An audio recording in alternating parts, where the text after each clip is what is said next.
Welcome back to the channel. So for today's video, I'm gonna have my homies race. It's gonna be the Z versus my friend's 9th gen SI.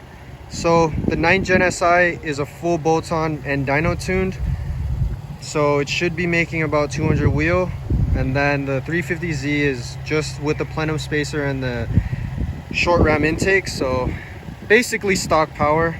Let's see how they do against each other.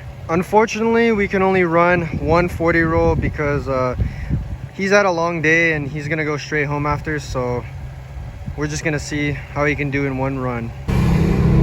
Bring it a little bit. No, probably line up. You're gonna have to line up.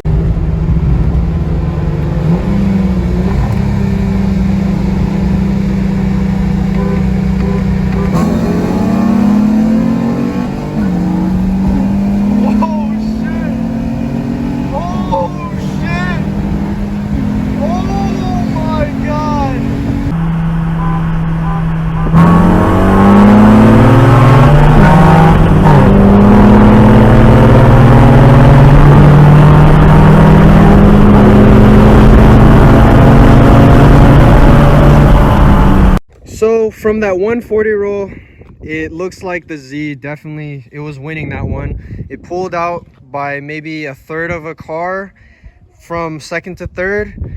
We didn't really get to run any other speeds because he had to go, but you guys let me know in the comments what you guys think of that race. I'll see you guys on the next upload.